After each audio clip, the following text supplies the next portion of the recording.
আমি doctor S M Mustafizur Rahman Mirjon, consultant, নাক কান গলা বিভাগ, বঙ্গবন্ধু শেখ মুজিব মেডিকেল বিশ্ববিদ্যালয়। আমি আজকে বাচ্চাদের বলবো অ্যাডেনয়েড নিয়ে।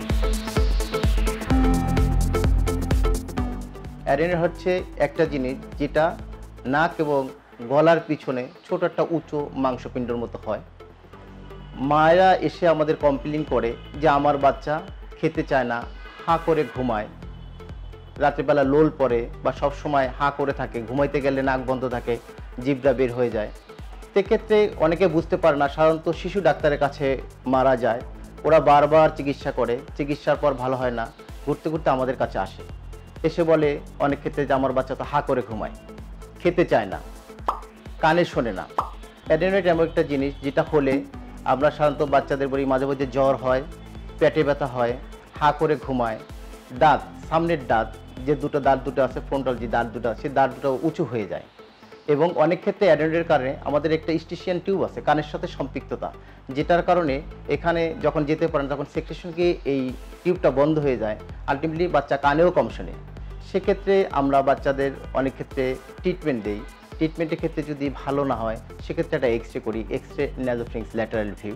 সেটা করার পরে আমরা প্রুফ হই যে বাচ্চার অ্যাডেনয়েড আছে কিনা।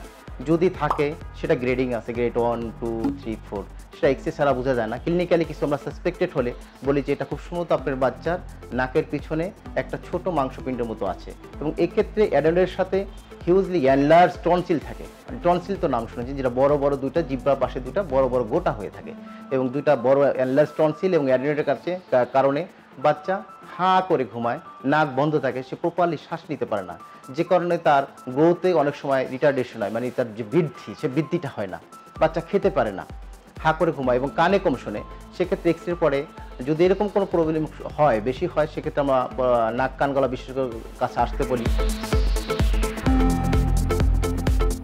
বাচ্চাদের হচ্ছে যে আমরা যদি এক্স রে করি, এক্স রে নাসোফ্রিংস, তাহলে যে মাংসপিণ্ডটা দেখি যদি আমরা গ্রেড 1-এ থাকে তাহলে সেক্ষেত্রে আমরা কনজারভেটিভ ট্রিটমেন্ট দিই। সে ট্রিটমেন্ট ক্ষেত্রে অনেক ক্ষেত্রে মাংসপিণ্ডটার সাইজটা ছোট হয়ে যায়, সেক্ষেত্রে হয়তো বা মেডিসিন দ্বারাই সম্ভব। আর যদি দেখি যে গ্রেড 3 হয় সেক্ষেত্রে বাচ্চার সার্জারি ছাড়া কোনো উপায় থাকে না, এবং এই সার্জারিতে কোনো ভয় থাকে না, খুবই নির্ভয়ে আপনারা এটা সার্জারি করলে বাচ্চার গ্রোথ, বৃদ্ধি এবং কানে শোনা এবং বাচ্চার খাওয়া দাওয়া এবং জ্বর কাশি থেকে দ্রুত মুক্তি পাওয়া সম্ভব।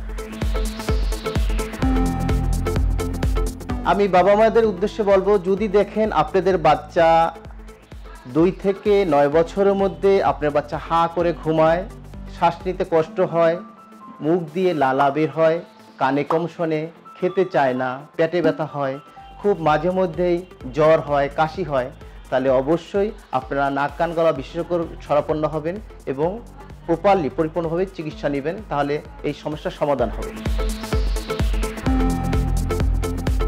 আপনাদের সাথে আছি গুডি লাইফের সাথে। আমি আজকে এনলার্জ অ্যাডেনয়েড নিয়ে বললাম, ভবিষ্যতে আপনাদের সাথে আছি নাক কান গলার সমস্যা নিয়ে। ধন্যবাদ সবাইকে।